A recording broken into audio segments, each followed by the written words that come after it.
वसुदेवसुतं देवं कंसचाणूरमर्दनं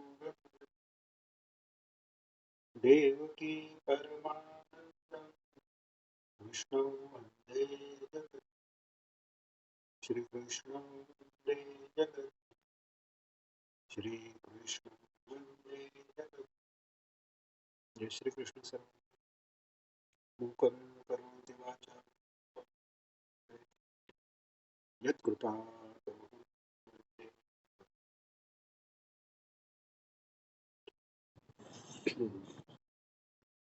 काल आपण 13वा अध्याय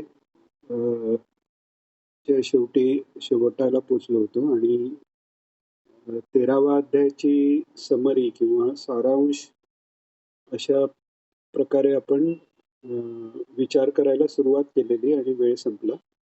तर आज आपण 13वा अध्यायाचा सारांश घेऊ आणि काही कारणांनी म्हणजे प्रवासामुळे वेळ अध्ययन क्लासची बदलल्यामुळे काही जणांना अटेंड करता नाही आला.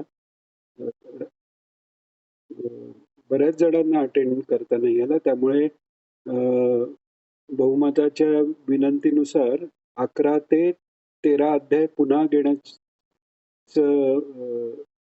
जी विनंती होती त्याला मान देऊन ह्या 13व्याचे जेव्हा 13वा हप्ता आपण त्याचं थोडक्यात चिंतन करू आणि 11व्यापासून पुन्हा अध्याय बघायला सुरुवात करू. गीता, ईश्वराचं नाव या गोष्टी अशा आहेत की पुन्हा पुन्हा त्याची जितकी आवर्तनं करावी तितका तितका त्याचा अधिकाधिक अर्थ उलगडत जातो. त्यामुळे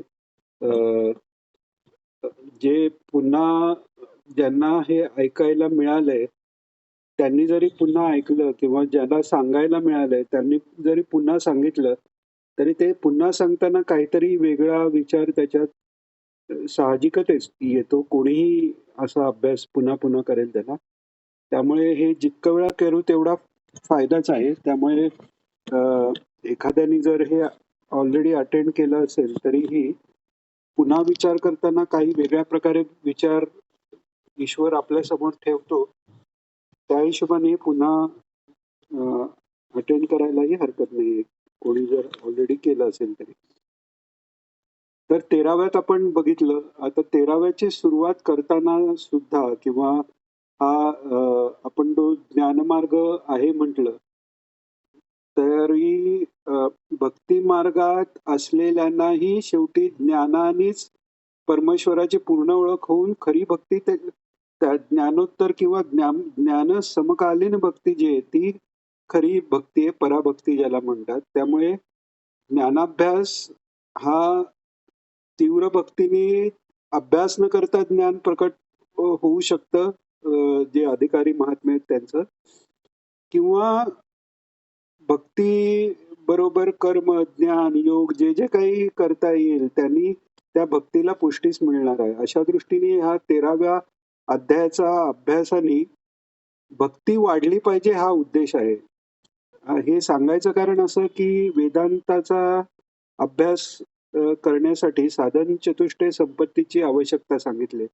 त्याच्याशिवाय जेव्हा वेदांताचा अभ्यास होतो तेव्हा काही काही असे जे वेदांती स्वतःला म्हणून घेतात पण वेदांचा खरा अर्थ त्यांना लक्षात न येता त्यामुळे ते सगुण रूपाला कुठेतरी कमी लेखतात किंवा सगुण रूप हे मायेच्या अंतर्गत आहेत असा काही त्यांचा भ्रम होऊ शकतो. तसा काही होऊ नये म्हणून 12व्या नंतर 13वं सांगण्याचं कारण असं आहे की 12व्यात भक्तीचं महत्व ते दृढ अंतःकरणात झाली. म्हणजे 13व्या अध्यायाचं चिंतन सुरू करताना 12वा अध्याय पूर्ण हृदयात धारण करून मग 13व्या अध्यायाचं वाचन करावं. कारण हेच आहे की 13वा अध्याय क्षेत्रज्ञ विवेक सांगतो. प्रकृती पुरुषाचा भेद समजावून घेताना जे ज्ञानमार्गी कृष्ण आदी अवतारांच्या सगुण विग्रहाला प्रकृती अंतर्गत मानण्याचा जो जी गल्लत करतात ती आपल्याकडनं होऊ नये आणि भगवंताचे सगुण असो निर्गुण असो गुण रूप, जसं माऊली म्हणतात की तुझं सगुण म्हणू की निर्गुण रे, सगुण निर्गुण एकू गोविंदू रे. हे ध्यानात ठेवून ह्या अध्यायाचा अभ्यास झाला तर त्याचं खरं फळ आपल्याला मिळू शकतं. 12व्या अध्यायात ज्ञानेश्वर माऊलींनी ब्रह्मज्ञानानंतरही सगुण साकार भगवंताच्या भक्तीची, पराभक्तीची माहिती गायलेली ती आपण पाहिलं. आणि अर्थात रिव्हिजन मध्ये पुन्हा ते आपल्याला पुन्हा एकदा आपण अध्याय ते बघणारच आहोत. आणि तर ती भक्ती निर्माण व्हायला, जसं एखादा अलंकार आपण विकत घेतो, जे मातृवर्ग आहे त्या सेशन मध्ये त्यांना हे जास्त कल्पना असेल, तर ते अलंकाराचं वरचं डिझाईन किती चांगलं आहे हे बघतो आपण, पण त्याच्याबरोबर अलंकाराची किंमत देताना त्या डिझाईन वरच्या डिझाईन पेक्षाही किंमत जास्त अवलंबून असते ती त्यातल्या वापरल्या गेलेल्या सोन्याच्या शुद्धतेवर, की ते 23 कॅरेट आहे की 22 कॅरेट आहे की 18 कॅरेट आहे की फक्त सोन्याचा मुलामा आहे, ह्याच्यावर त्याची किंमत ठरते. याचाच अर्थ काय, त्या अलंकाराबद्दल जास्त आपल्याला प्रेम केव्हा वाटतं तर तो शुद्ध सोन्याचा आहे की नाही. म्हणजेच एखादा अलंकार हा तो कशाचा बनलेला आहे किंवा त्याचं खरं स्वरूप काय आहे. बाह्य स्वरूप अलंकाराचं डिझाईन वगैरे हे झालं, पण मूळ त्यातलं जे सोनं आहे ते समजल्याशिवाय अलंकाराची खरी समज आपल्याला येऊ शकत नाही. तसं निर्गुण निराकार स्वरूप हे विचारांनी नुसतं समजून घ्यायला तसंही साक्षात्कार व्हायला कठीण असलं तरी निर्गुण निराकार एवढ्या ह्याच्यात त्याची व्याख्या तरी करू शकतो. पण सगुण साकार रूप समजणं फार कठीण आहे. आणि सगुण साकार रूप भगवंताचं समजण्याकरता निर्गुण निराकार रूप समजल्याशिवाय सगुण साकार रूपही खरोखरच समजू शकत नाही. याकरता भगवंताच्या निर्गुण स्वरूपाचं निसंदिग्ध ज्ञान झाल्याखेरीज भगवंताच्या सगुण स्वरूपाचं पूर्ण ब्रह्मत्व कळून येत नाही. म्हणून याकरताच 12वा अध्याय सांगितल्यानंतर 12व्या अध्यायातला भक्तियोग पूर्णत्वाच नेण्यासाठी जे ज्ञान असण्याची आवश्यकता आहे ते सांगण्याकरता लगेच 13व्या अध्यायात श्रीकृष्ण भगवान हे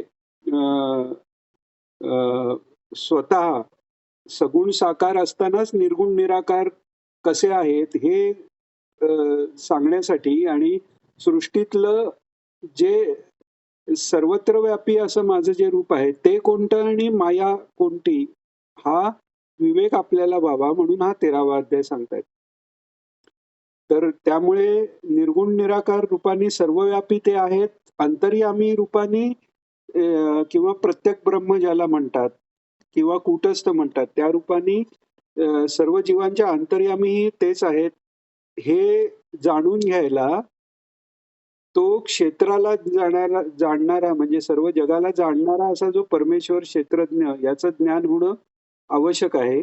कि मग त्याच्या सगुण रूपाबद्दल अजून प्रेम साहजिकच वाढणार आहे.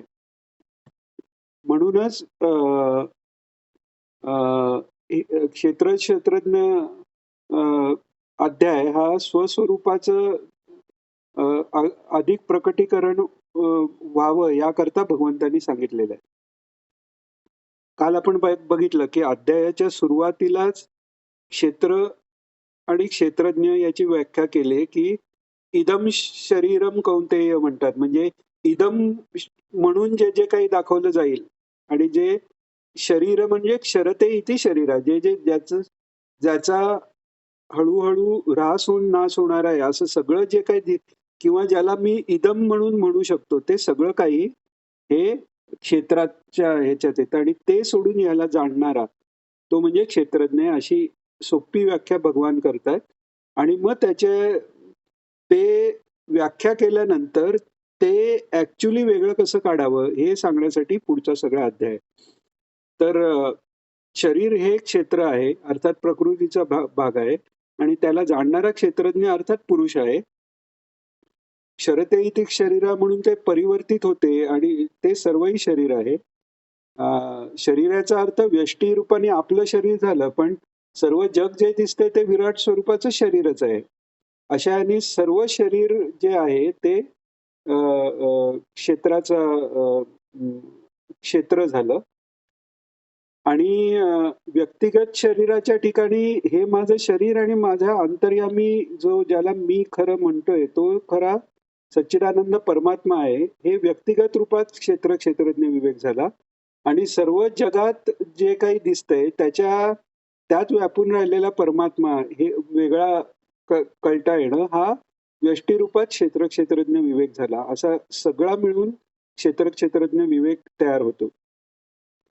तर व्यक्तिगत रूपात त्याला प्रत्यक्ष ब्रह्म म्हणतात. तो केवळ व्यक्तिगत अध्यासामुळे केवळ नाम प्रत्यक्ष ब्रह्म दिलंय आणि सर्वव्यापी याला खम ब्रह्म दिलंय. हे प्रत्यक्ष ब्रह्म आणि खम ब्रह्म म्हणजे पूर्ण ब्रह्म हे शेवटी एकच आहे. हा जीवपणाचा अध्यास बाजूला केला आणि सर्व साक्षीत्व सर्व व्यापकत्व या भगवंताच्या जे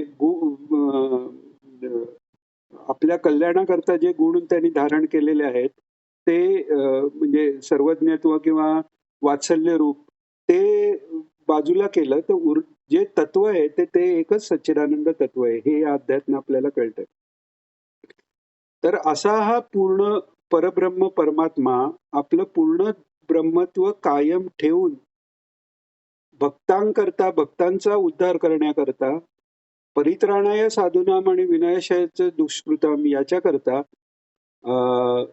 म्हणून अवतार धारण करून येतो. म्हणून भगवान म्हणतात की सर्व क्षेत्रात क्षेत्रज्ञ म्हणून तू मला जाण.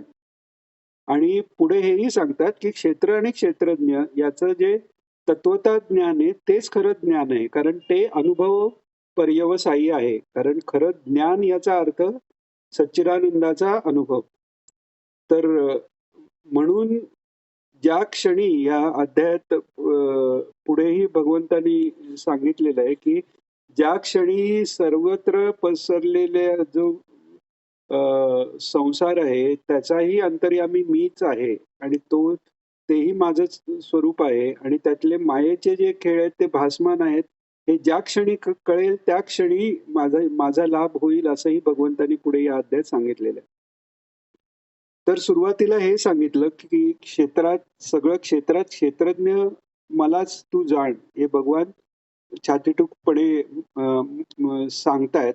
याचाच अर्थ जो मी असं भगवान त्या अवताराच्या त्या अभिव्यक्तीला मी म्हणतायत आणि मलाच तू सर्वत्र क्षेत्रज्ञ जाण म्हणजेच मीच सर्वव्यापी आहे. म्हणजे एकाच वेळी भगवान त्या सगुण रूपाने आहेत आणि सर्वव्यापकही आहेत. विश्वरूप दर्शनाच्या अध्यायात आपण परत आता पुन्हा एकदा जेव्हा घेणार आहोत आता या चिंतनिकेनंतर तेव्हा तेच पाहणार आहोत की समोर भगवंत दिसतायत आणि दिव्यदृष्टी दिल्यावर अर्जुनाला त्यांचं विश्वरूप दिसतंय पण बाकी सगळ्या सैन्याला ते भगवान त्यांच्या अवतार श्रीकृष्ण स्वरूपातच दिसतायत. म्हणजे एकाच वेळी तो परमात्मा एकाच वेळी सर्व अंतर्यामी रूपाने आहे, एकाच वेळी सर्व व्यापक आहे आणि एकाच वेळी वेगवेगळ्या ठिकाणी वेगवेगळ्या अवतार रूपातच आहे. आपण ही कथा ऐकतो की परशुराम अवतार परशुरामांची आणि रामाचीच झालेली भेट आपण ऐकतो. किंवा आपण हेही काल बघितलं की नरनारायण या रूपाने श्रीकृष्ण भगवान आणि अर्जुन हे फार आधीच्या युगापासून तिथे तपश्चर्येला बसलेले आहेत आणि तरी त्यांचा हा वेगळा अवतारही श्रीकृष्ण आणि अर्जुन रूपाने झालेला आहे. तसेच भगवंत वेगवेगळ्या संत रूपाने गुरु अवतार घेऊनही कार्य करत आहेत की जिथे पूर्ण दया आहे, तिथे कोणाला शासन नाहीये, ते विनाशाच्या दुष्कृतांसाठी नाहीये. ते त्या अवतारात सद्गुरु अवतारात ते म्हणतात खळांची व्यंकटी सांडो. म्हणजे तिथे खळांचा नाश करायचा कार्य ते करत नाहीयेत. दया पूर्ण आहे त्यामुळे खळांचीही बुद्धी बदलावी हा करता त्यांचा प्रयत्न आहे. तर असे सगळे संत महात्मे महाराष्ट्राचं हे भाग्य आहे की एका वेळीच तिथे मध्ययुगात आपण पाहिलं की कितीतरी संत महात्मे एका वेळीच सगळे आहेत. हे सगळे ईश्वराचे अवतार आहेत. सांगायची गोष्ट अशी की अनंत अवतार आहेत, अनंत रूप आहेत, अनंत अवतार सोडूनही जे काही जीवसृष्टी आहे, त्यातही तोच अंतर्यामी आहे, सर्वव्यापीही तोच आहे. आणि हे फक्त एका ब्रह्मांडासाठी नाही, अनंत कोटी अशी ब्रह्मांड आहेत. त्यातले अनंत कोटी ब्रह्मदेव आणि त्यांच्या अनंत कोटीमधले अनंत कोटी जीव, या सगळ्यांच्या अंतर्यामी तोच भगवान आहे. हे आपल्याला या विवेकातनं कळून आलं तर हा अध्याय आपल्याला नीट समजला असं म्हणायला हरकत नाही. तर म्हणून भगवान सांगतात की क्षेत्रात क्षेत्रज्ञ म्हणून तू मला जाण आणि क्षेत्रज्ञाचं ज्ञान हेच खरं ज्ञान आहे. म्हणजेच हे स्थूल शरीर म्हणजे व्यष्टी रूपात स्थूल शरीर म्हणजे आपलं शरीर, समष्टी रूपात हे स्थूल विश्व जे दिसते ते विराटाचं स्थूल शरीर किंवा विराट. विराटाचं मन याला हिरण्मय नाव आहे, स्थूल शरीराला विराट हे नाव आहे. तर तसं विराटाचं स्थूल शरीर किंवा आपलं मन किंवा विराटाची बुद्धी म्हणजे महत्तत्व आहे ते म्हणा. या ठिकाणी स्वत्व न ठेवता क्षेत्रज्ञाच्या ठिकाणी स्वत्व ठेवता आलं किंवा ईश्वरत्व जाणता आलं तर ते परोक्ष ज्ञान अपरोक्ष ज्ञानात म्हणजे अनुभवात परिवर्तित होतं असं भगवान सांगतात. आता व्याख्या तर कळली, पण म्हणजे क्षेत्र कोणत्या गोष्टीला क्षेत्रात धरायचं आणि कोणत्या गुण आपल्याला दिसतात ते क्षेत्रज्ञाचं आहेत हे कळण्यासाठी भगवान त्याचा विस्तार करतात. म्हणजे क्षेत्राचे विकार कोणते सांगतात. आता क्षेत्र हे विकारी आहे म्हणजे विकृत म्हणजे वेगळं करणं म्हणजे बदलणारं जे बदल जो आहे त्याला विकार म्हणतात. तर म्हणजे त्याचे गुण वेगवेगळे तयार होतात त्यालाही विकार म्हणतात. तर त्यामुळे त्याचे विकार कोणते आहेत, ते कशापासून उत्पन्न झाले, तसं हे क्षेत्राबद्दल भगवान सांगतात. आणि क्षेत्रज्ञ कसा आहे, त्याचा प्रभाव कसा आहे हेही मी तुला सांगतो असं भगवान म्हणतात. त्याचा स्वभाव तू माझ्याकडून आहे. आणि मग क्षेत्राचं क्षेत्र कसं तयार झालं आणि त्याचं होताना आता क्षेत्रज्ञ हा क्षेत्राचं कारण आहे. म्हणजे सृष्टी किंवा मायेचं कारण म्हटलं तर भगवंत स्वतः आहेत. पण त्या मायेत पण एक एक स्तर, पहिल्यांदा मूळ प्रकृती निर्माण झाली, त्याच्यानंतर महत्तत्व निर्माण झालं. म्हणजे महत्तत्वाचं कारण मूळ प्रकृती झाली. महत्तत्वापासून अहंकार, समष्टीचा अहंकार तयार झालं. म्हणजे समष्टी अहंकार हे कार्य झालं आणि महत्तत्व म्हणजे समष्टीची बुद्धी हे त्याचं कारण झालं. मग समष्टी अहंकारापासून पंचमहाभूत, त्याच्यापासून दशेंद्रिय, मन म्हणजेच अंतःकरण तत्व आणि 5 तन्मात्रा म्हणजे इंद्रियांचे पंच ज्ञानेंद्रियाचे 5 विषय, शब्द, स्पर्श, रूप, रस, गंध याचा संघातानी क्षेत्र म्हणतं असं भगवंतांनी सांगितलं. आणि क्षेत्रांचे विकार म्हणजे या सगळ्या त्याच्यात वेगवेगळे इंद्रिय वेगवेगळे विषय घेतात. ते विषय घ्यायला कधी अडथळा असतो तर कधी ते मिळतात, कारण ते विषय मिळणं ही माईक आहे. आणि ते मिळण्यासाठी आपले कर्म, काल हे सगळं जुळून येणं आवश्यक आहे. चांगलंही कर्मफल मिळायला आणि वाईटही. तर ते जसं जेव्हा जसं मिळतं तर त्याच्याप्रमाणे वेगवेगळे त्याच्यात विकार उत्पन्न होतात. इच्छा उत्पन्न होते. इच्छा ही सर्वात पहिला विकार आहे. संकल्प, इच्छेच्या आधी संकल्प जो आहे तो संकल्प मला हे पाहिजे आणि ते नको एवढाच संकल्प नाही.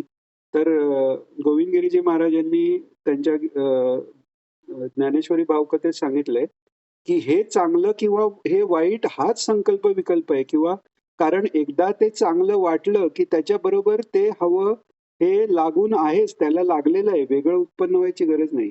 आणि हे वाईट म्हणजे हे नको हे लागून आलेलं आहे. तर त्यामुळे संकल्प विकल्पात्मक बुद्धीमुळे इच्छा, द्वेष, सुख, दुःख आणि हे सगळे विकार होतात.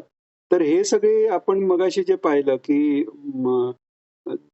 10 इंद्रिय, 11वं मन, 5 तन्मात्रा, पंच अहंकार वगैरे असे 24 तत्व जी आपण पाहिली, त्याच्या एकत्र संघातामुळे व्यष्टीचा एक एक देह किंवा समष्टीचा पूर्ण विराट देह तयार झालेला भासतो. पण ते संघात आणि ते चेतन आहे असं वाटतं. सृष्टी चेतन आहे असं वाटतं. पण ते वाटतं कारण मूळ चैतन्यावर तो अध्यास या भासाचा झाल्यामुळे ते चैतन्य रूप वाटतं. आणि भगवान आपण 13व्यातही पाहिलं, की म्हणजे 13व्यात पुढेही पाहिलं, की सगळं कार्य करणारं ते ईश्वरच आहे. ब्रह्मच या सगळ्याला कारण आहे. सगळ्याच्या आत आहे, पण त्यापासून अलिप्त आहे. आपण वेगवेगळी त्याची उदाहरणंही पाहिली. आकाशाचं पाहिलं, अग्नीचं पाहिलं. एक वेगळं उदाहरण असं देता येईल, की कंदील आहे. कंदिला असा आहे, की आत त्याचा दिवा आहे आणि वरची काच आहे, त्याला वेगवेगळे रंग आहेत. तर त्यातून बाहेर पडणारा प्रकाश वेगवेगळ्या रंगाचा दिसतो. ती काच जर काजळीने माखली म्हणजेच तमोगुणाने माखली, तर तो प्रकाशही कमी होतो. म्हणजेच काय, की वेगवेगळे रंग म्हणजे वेगवेगळे जीव किंवा वेगवेगळी सृष्टी धरली आणि काजळीने माखली म्हणजे जड सृष्टी त्या ठिकाणी धरली, की ते प्रकाश कमी झाला तो चैतन्याचा. तर हे सगळं जे आहे ते त्या परमात्म्याच्या आतच होतंय. पण म्हणजे त्याच्या वर भासणारे जे हे विकार आहेत, ते आता भगवंतांनी सांगितले. द्वेष, सुख, दुःख इत्यादी आणि 24 तत्व. आणि ह्या संघात आणि मूळ चैतन्य जे आहे त्या म्हणजे सच्चिदानंदामधलं जे चित तत्व आपण धरतो. सच्चिदानंद हे एकच तत्व आहे, पण ते एक्सप्लेन करायला 3 त्याच्या प्रॉपर्टीज आपल्याला समजतील अशा सांगाव्या लागतात, की सतरूपाने सर्वत्र आणि सर्व कालात आहे. चित्रूपाने चैतन्यमय आणि ज्ञानमय आहे आणि आनंद रूपाने ते आनंद देणारं म्हणून प्रिय आहे. तर ते मूळ चैतन्याने मुळे म्हणजे सच्चिदानंद रूपातील चित अ, तत्व आहे त्याच्यावरील अध्यासामुळे या सगळ्या संघातात वाटणारी चेतना म्हणजे आपण जिवंत आहोत, मी विचार करतोय, हे सगळं वाटतं ते त्या चित तत्वावर झालेला हा मायेचा आभास आहे. त्या आभासामुळे ते वाटतंय. आणि तो अध्यास जो झालेला आहे इंद्रिय रूपाने, मन रूपाने, त्यालाच आपण जीवात्मा म्हणतो. आणि बऱ्याच वेळा व्यवहारात नुसता आत्माही आपण त्याला म्हणत असतो. तर त्या अध्यास तर चित्तत्वाच्या अध्यासाने चेतना जीवात दिसून येते. सत्तत्वाच्या अंशात्मक अध्यासानी धृती दिसून येते. धृती म्हणजे धैर्य हे झालंच विचाराचं, पण धारणा म्हणजे शरीर धारण करणं आणि मी आहे ही जाणीव शरीराशी किंवा आपल्या मनाशी किंवा बुद्धीशी आपण संलगित करतो. कितीही कोणी नास्तिक असला तरी त्याला जर आपण विचारलं, "तू आहेस का नाही? तुझं अस्तित्व आहे की नाही?" तर ते तो नाही म्हणणार नाही. "नाही, मी नास्तिक आहे त्यामुळे मी माझं अस्तित्व मान्य करत नाही." असं कोणीही जगातला अ, व्यक्ती म्हणू शकणार नाही. म्हणजेच काय, मी आहे या रूपाने त्या सच्चिदानंद परमात्म्याच्या सत्तत्वाची जाणीव आपल्याला कायम आहे आणि मी चेतन आहे, मी विचार करतो या दृष्टीने चित्तत्वाची ही जाणीव आहे आणि मला जे अनुकूल जे झालंय त्यांनी जी आपोआप आनंद वृत्ती आतून निर्माण होते, तो आनंदही आत जाणवतो आपल्याला. म्हणजे कितीही बाह्य गोष्टीपासून आनंद मिळाला तरी त्या आनंदाचा जो आविष्कार आहे त्या बाह्य गोष्टीवर दिसत नाही ना, तो आपल्या हृदयात आत होतो. त्या दृष्टीने आनंद तत्वाचीही माहिती आपल्याला आहे. फक्त आपल्याला ते सच्चिद आनंदत्व हे बाह्य गोष्टीवर भासते किंवा बाह्य गोष्टीमुळे या गोष्टी आपल्याला त्याच्यावर त्याचा अध्यास होणं म्हणजे जी जशी वस्तू नाही दुसऱ्या वस्तूचा भलत्याच कोणत्यातरी एका वस्तूचा दुसऱ्याच कोणत्यातरी वस्तूवर आरोपण होणे याला अध्यास म्हणतात. तर असा मी असणं, मी आहे किंवा आपण व्यवहारात विचार करताना आता मी लगेच मरीन असं कधी कोणाला जाणवत नाही. कारण कुठेतरी मी कायम असण्याची एक जाणीव असते. त्यामुळेच मनुष्य इतका संग्रह करत बसतो. जसं काय आपण कायम अमर आहोत. तर ते वेगळ्या शरीराला अमर म्हणणं ही चूक झाली.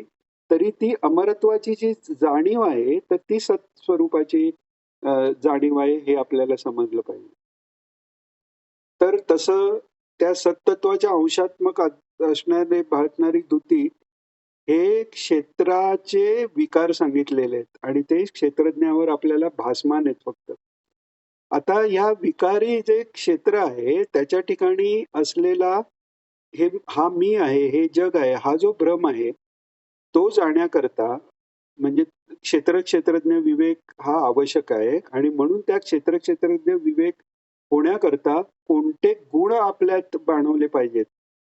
आपण हे म्हणतो ना, की समजा एखाद्याला एखादी रेस धावायची आहे, तर त्याच्यासाठी काय आवश्यक आहे? तर त्याच्यासाठी एक तर तुम्हाला पळता येणं आवश्यक आहे. त्याच्यासाठी प्रॅक्टिस आवश्यक आहे. त्याच्याबरोबर त्या पळता येण्यासाठी आवश्यक तो ड्रेस म्हणजे स्थूल मानाने जे काही लागतं ते आवश्यक आहे. चांगले बूट आवश्यक आहेत. आपल्याला अ, पळायचंय तर पायानी, पण ऐकायला येणंही आवश्यक आहे. कारण रेस सुरू झाल्याचा ध्वनी कळला पाहिजे.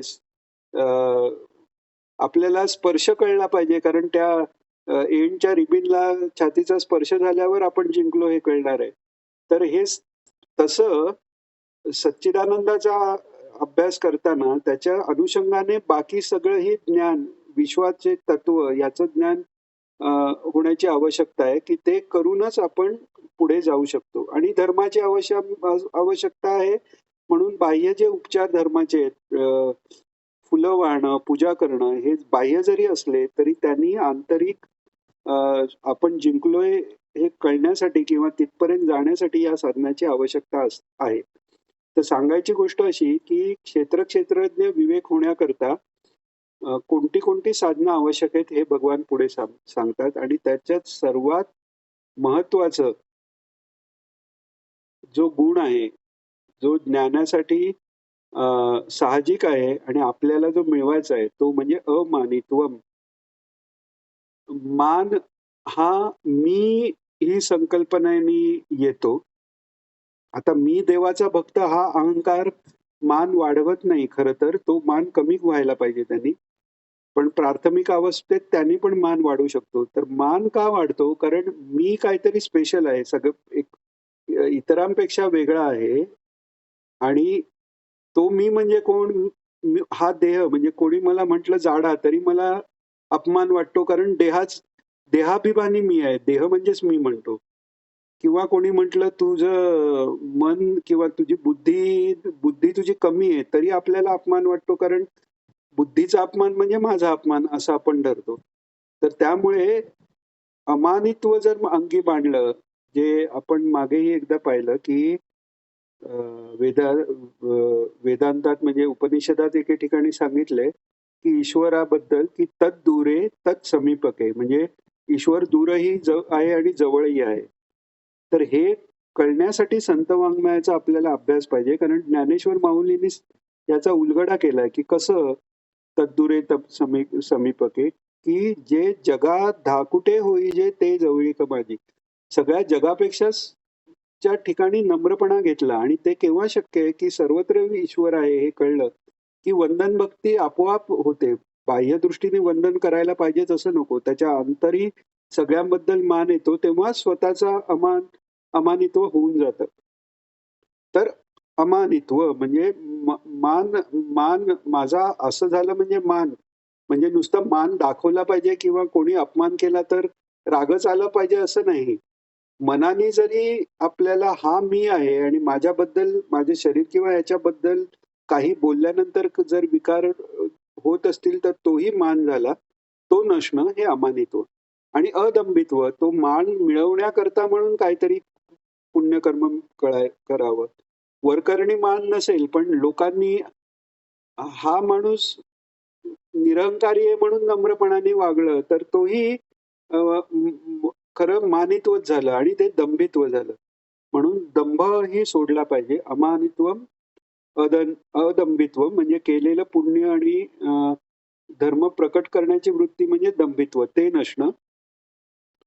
अहिंसा कायावाच्या मनाने कोणाही जीवाचे अहित न करणे, अहित न चिंतणे आणि दुखासारखे हित करायला सुद्धा दुखेल असं न बोलणे. कारण जेव्हा आपल्या बोलण्याने दुसरा दुखावला जातो म्हणजेच तो त्याच्या सच्चिदानंद रूपापेक्षा लांब गेला, आनंद रूपापेक्षा लांब गेला आणि ते आपल्या बोलण्याने दूर झाल्यामुळे आपणही सच्चिदानंदापेक्षा लांब जातो. म्हणून अहिंसा जी सांगितले किंवा सत्याचं जर सत्याचं पालन करावं, त्या सत्याचीही डेफिनेशन अशी दिलेली आहे शास्त्रात, की अनृत पाहिजे. प्रियंवद आणि अनृत म्हणजे प्रिय असलेलं जे खरं वाक्य आहे तेवढंच बोलावं, हा अभ्यास सांगितलेला आहे. तर इकडे भगवान सांगतायत अमानित्व, अदंभित्व, अहिंसा, शांती, म्हणजे शांती मागेही पाहिलं.